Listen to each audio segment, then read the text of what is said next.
Blockbuster movies देखने के लिए सब्सक्राइब करें एन स्टूडियोज और बेल आइकॉन दबाएं। योर ऑनर, सेठ दौलत राम के चौकीदार बहादुर सिंह ने अभी अभी बयान दिया कि वारदात की रात मुलजिम अमर कुमार बहुत ही गुस्से में अंदर जा रहा था और उसने ये भी सुना था कि मुलजिम अमर कुमार सेठ दौलत राम को जान से मार देने की धमकी दे रहा था। जिस छुरे से उनका खून हुआ, मुलजिम अमर कुमार की उंगलियों के निशान इस बात को साबित करते हैं कि सेठ दौलत राम का खून मुलजिम अमर कुमार ने ही किया। That's all, Your Honor. Mrs Sheela Sharma, आपको इस चौकीदार से कुछ पूछना है? Yes milord. तुम सेठ दौलत राम के यहाँ कितने साल से हो? 3 साल से मैडम। क्या काम करते हो? चौकीदारी।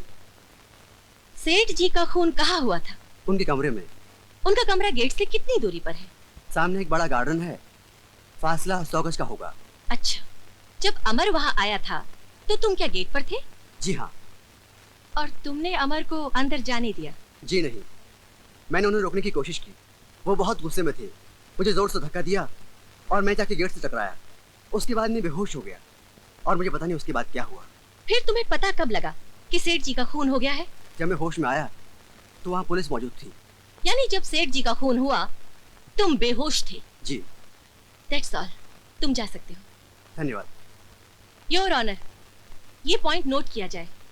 अब मैं सब इंस्पेक्टर रविंद्र कपूर से कुछ पूछना चाहूंगी। Yes, granted.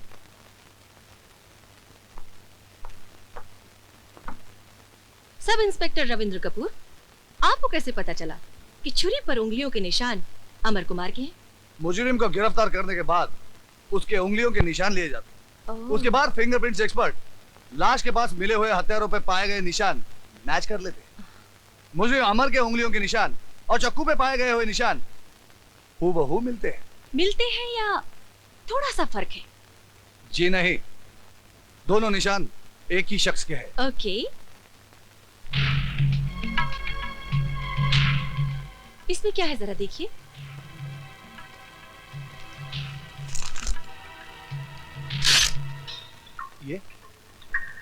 ये तो छुरा है। अब इस छुरे पर आपकी उंगलियों के निशान पड़ गए हैं। जी। अगर मैं इस छुरे से किसी का खून करूं तो क्या मेरी उंगलियों के निशान इस छुरे पर आ सकते हैं? जी। जी नहीं। यानी कि खून मैंने किया है मगर पकड़े जाएंगे आप, क्योंकि इस छुरे पर उंगलियों के निशान आपके हैं। सब इंस्पेक्टर रविंद्र कपूर, क्या ऐसा हो सकता है? जी जी, हो तो सकता है। थैंक यू, यू मे गो।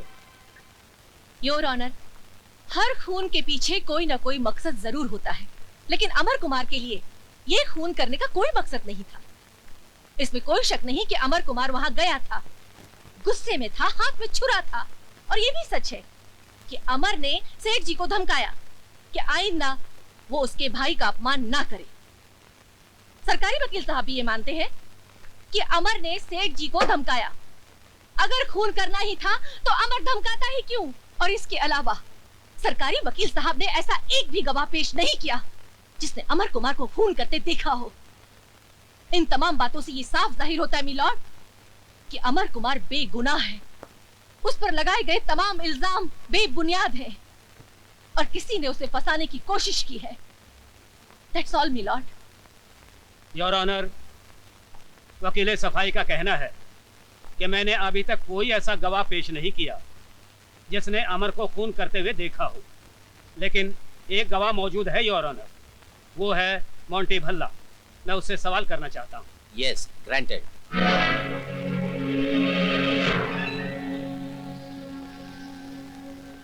तुम्हारा नाम? मोंटी भल्ला। उस दिन जब अमर कुमार सेठ दौलत राम के घर गया था, जी। तुम कहाँ थे? मैं अमर के साथ ही था। वहाँ क्या हुआ? वहाँ अमर ने सेठ जी से कहा कि सेठ जी की बेटी प्रिया उसे प्यार करती है और उससे शादी करना चाहती है। फिर सेठ जी तो शादी के लिए राजी हो गए, लेकिन अमर प्रिया से शादी करने के लिए 20 लाख रुपए मांगने लगा।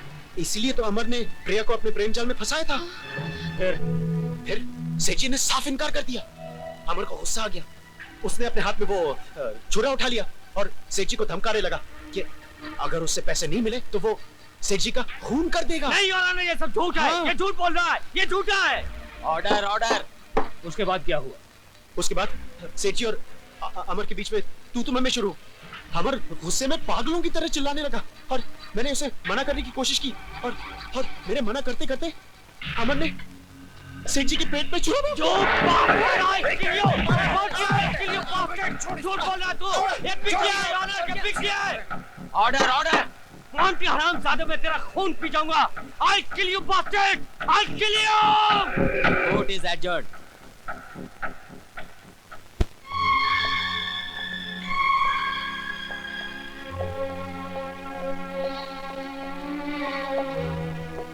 तुम्हारा नाम? जेलर साहब को मालूम। तुम्हारे बाप का नाम? ये भी जेलर साहब को मालूम। जेलर साहब को यह भी मालूम है कि तुम्हारा गुस्सा तुम्हारी नाक पर रखा रहता है, जिसकी वजह से आज तुम एक खूनी बनकर यहाँ खड़े हो। मैंने कोई खून नहीं किया जेलर साहब। मैं तो उससे सिर्फ यही पूछने गया था कि तुमने मेरे भाई का अपमान क्यों किया। हाँ, तुम्हें मेरी मान अपमान की बड़ी चिंता है ना। इतने सालों में बनाई हुई इज्जत 1 मिनट में मिटा दी। मेरे माथे पर लिख दिया कि मैं खूनी का भाई हूं। मैं सच कहता हूं भैया, मैंने कोई खून नहीं किया। अरे बचपन से लेकर आज तक आपने मेरी किसी बात का विश्वास नहीं किया। जब एक बड़ा भाई एक छोटे भाई पर विश्वास न करे तो ये जनता की अदालत क्या विश्वास करेगी? तुम्हारे इस लेक्चर से कुछ नहीं होने वाला। सारे गवाह, सारे सबूत तुम्हारे खिलाफ है। अब सिर्फ भगवान ही तुम्हें बचा सकता है। ले जाओ इसे।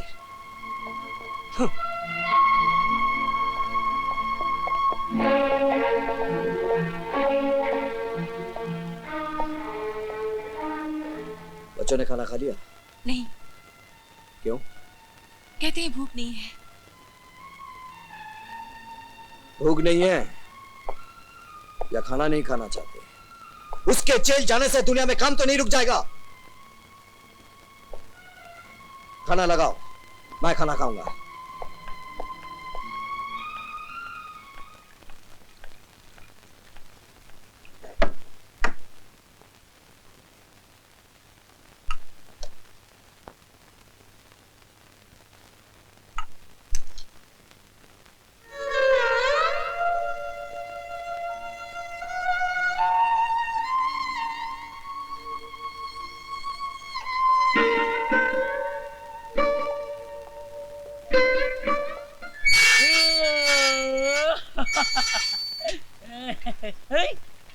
अरे मैन,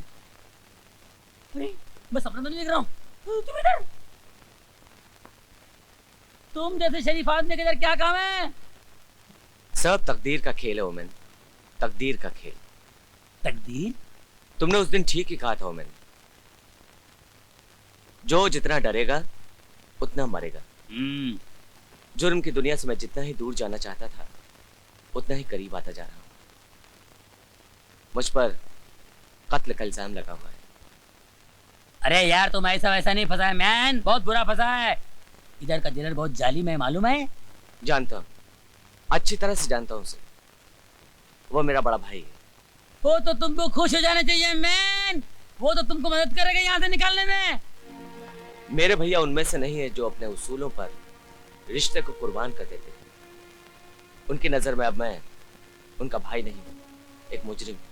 अरे मेरी बात मानो मैन, तुम यहाँ से भाग निकलो, हम तुम्हारी मदद करेगा। तुम क्या समझते हो ये जेल की दीवारें मुझे रोक लेंगी? तो फिर तुमको रोका किसने मैन? मेरी बदकिस्मती ने। अगर इसकी जगह कोई दूसरी जेल होती ना तो मैं कब का भाग गया होता और अपनी बेगुनाही का सबूत भी दे दिया होता। मगर यहां से भागने का मतलब है मेरे भाई पर इल्जाम। लोग कहेंगे कि उन्होंने मुझे भागने में मदद की थी और मैं अपने भाई के कैरेक्टर पर ऐसा कोई भी दाग लगाकर अपनी खुशियों की चिराग नहीं जला सकता। वाह, इस दुनिया में ऐसे भी लोग हैं।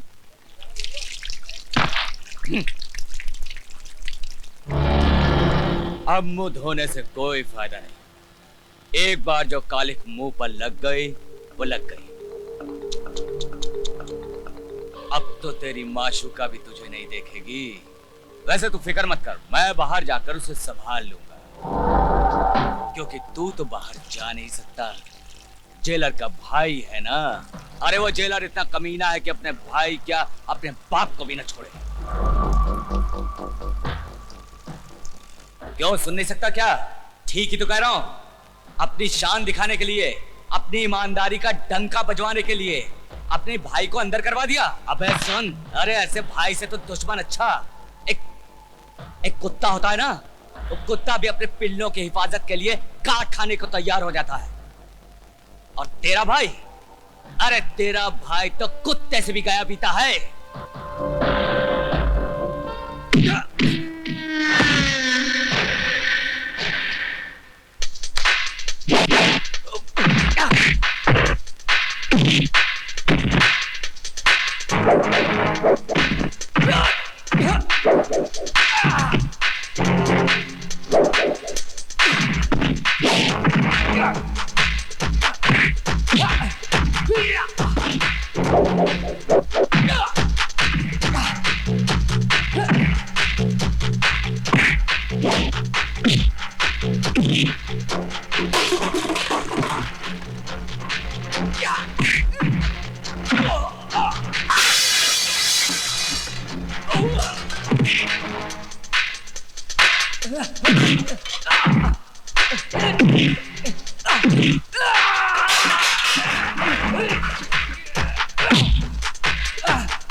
साले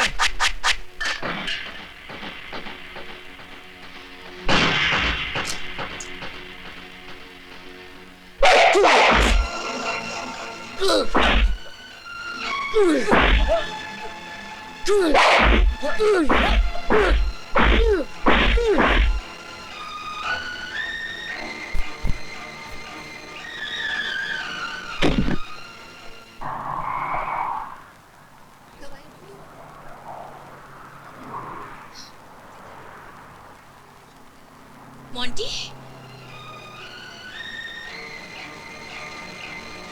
मोंटी, मोंटी सुनो तो।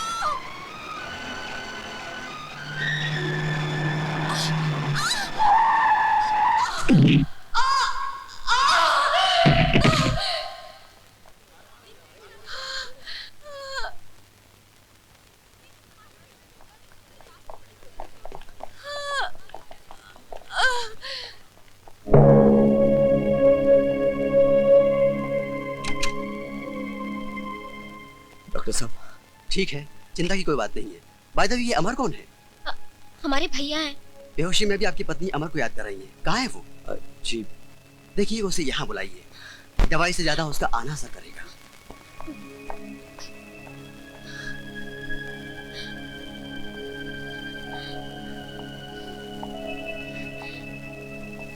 क्या भाभी का एक्सीडेंट हो गया? हाँ भैया, वो हॉस्पिटल में है और बेहोशी की हालत में सिर्फ आप ही को याद कर रही है। हमें तो डर है कहीं भाभी को कुछ हो न जाए। नहीं मुन्नी, तू फिक्र मत कर, भाभी को कुछ नहीं होगा, कुछ नहीं होगा भाभी को। चलो मुन्नी, तुम्हारे भैया आने वाले हैं। चलो।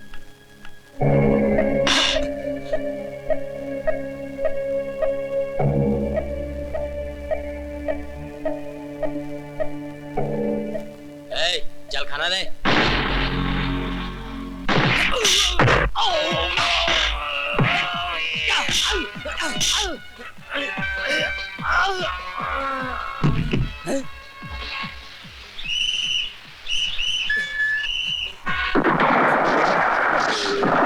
सर, अमर जेल से भाग गया। शहर के हर पुलिस स्टेशन में खबर कर दो, मैं अभी आ रहा हूँ।